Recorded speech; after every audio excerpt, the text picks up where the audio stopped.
Welcome to the Folktale Project. This is Dan Scholes. This week is my favorite week of stories every single year. It's Christmas week. And I want to start things off with something new. I actually came across this story in the middle of the summer, and I loved it so much. I knew that I just had to bring it to you this Christmas season. Usually, when we think of Christmas, we hear stories of Santa Claus, and we hear stories of family gatherings and stories of Jesus, but we never hear a story about Mrs. Claus. Until today. This story comes to us from Carolyn S. Bailey, and man, it is wonderful. This is Mrs. Santa Claus. It was Christmas Eve. Old Santa Claus was just ready to start out upon his long journey over the snowy treetops and roofs to find the waiting chimneys and the little empty stockings.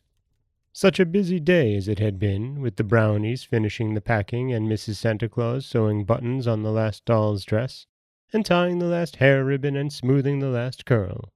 But everything was ready. The sleigh was packed from top to bottom, so full that it seemed as if old Santa Claus could never squeeze himself in. There were tops and drums and jack-in-the-boxes and steam engines and hundreds of dolls and barrels of chocolate drops, and peppermint canes were hanging out from the back. The reindeer were harnessed and prancing, Dasher and Dancer and Donner and Vixen and all the rest. The sleigh bells were ringing gaily, and old Santa Claus jumped in and took the reins. "Goodbye, Mother," he called to Mrs. Santa Claus, who stood in the door to watch the sleigh start. "Anything I can bring you from the city, dear?" "I think I need a new pair of spectacles," said Mrs. Santa Claus. "My eyes are growing dim with so much sewing. If the stores are open when you finish tonight, just bring me a stronger pair of glasses." "I will. Goodbye," shouted Santa Claus. With a dash and a jingle of bells, the reindeer jumped to the top of the trees and started.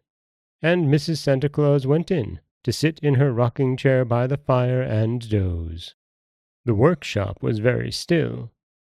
Christmas Eve, you know, is the only time of the whole year when Santa Claus's workmen may rest, so the little brownies who paint the sleds and nail the doll-houses and test the steamboats were curled up in heaps on all the benches, fast asleep and snoring.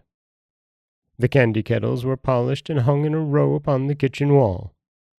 Mrs. Santa Claus sat and rocked by the fire and thought of all the dolls she had dressed. "There were 400 with silk dresses," she said to herself, "and 200 with blue. There were 500 baby dolls, and I never finished dressing them until today. I wonder if Santa packed them all. I must go and see." So Mrs. Santa Claus lighted a candle and went out to the sewing room and peered about in every corner. There were piles of silk and velvet and satin and ribbon all over the floor, but there sat 3 dolls. A baby doll, a doll in pink, and a doll in blue. Santa Claus had forgotten them. "What shall I do? What shall I do?" cried Mrs. Santa Claus, looking out of the window to see if Santa was anywhere in sight, but he was not. "We counted them all, and there were just enough to go around. 3 little girls will have no dolls on Christmas morning. I shall have to go with them myself." Out in the barn there was just one reindeer standing in his stall. It was Blitzen, who had a lame foot, so he could not take the long journey with the others. He was contentedly munching hay, but Mrs. Santa Claus tucked the dolls under her arm, put on her little red shawl, tied her cap strings tighter, and hurried out to the barn. "Come, Blitzen," she said, as she saddled him and jumped on his back. "We must go as fast as ever we can after Santa Claus. He has left 3 dolls behind." So Blitzen dropped his hay, and they started. Over the woods and fields and the fences they dashed so fast that the wind was left far behind.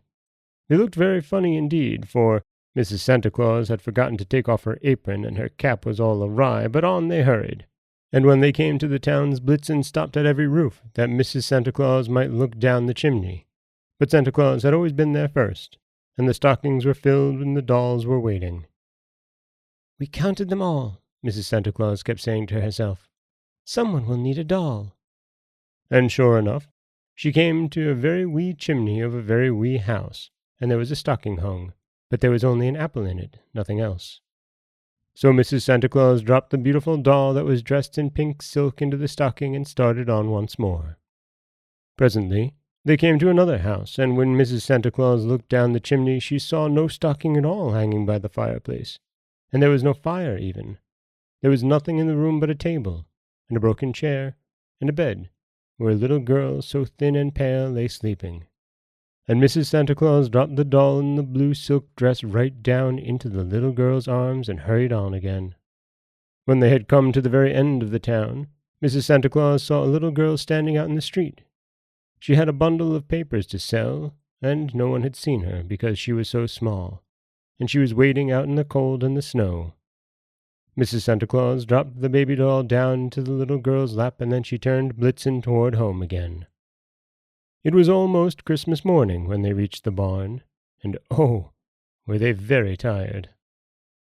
When Santa Claus came back with his empty sleigh and the new spectacles, he found Mrs. Santa Claus fast asleep in her rocking chair by the fire. "Poor mother," he said. "She's been sewing too much." And Mrs. Santa Claus woke up, but she never told about the 3 dolls. And that is Carolyn Sherwin Bailey's story of Mrs. Santa Claus. And I love this story. I love this idea of Mrs. Claus going out and delivering those last few missing gifts herself. It's such a wonderful tale. This is Dan Scholes for the Folktale Project. Don't forget that you can subscribe to the podcast on Apple Podcasts, Stitcher, Google Play, Overcast, anywhere you like to get your podcasts. You can follow us on Twitter at Folktale Project. You can find us on Auto Radio, TuneIn Radio, iHeartRadio, Spotify, anywhere you like to listen. If you'd like to support the podcast, you can head over to patreon.com/folktaleproject. And you can always head over to folktaleproject.com, where you'll find a new story waiting for you every Monday, Wednesday, and Friday. As always, thank you so much for listening.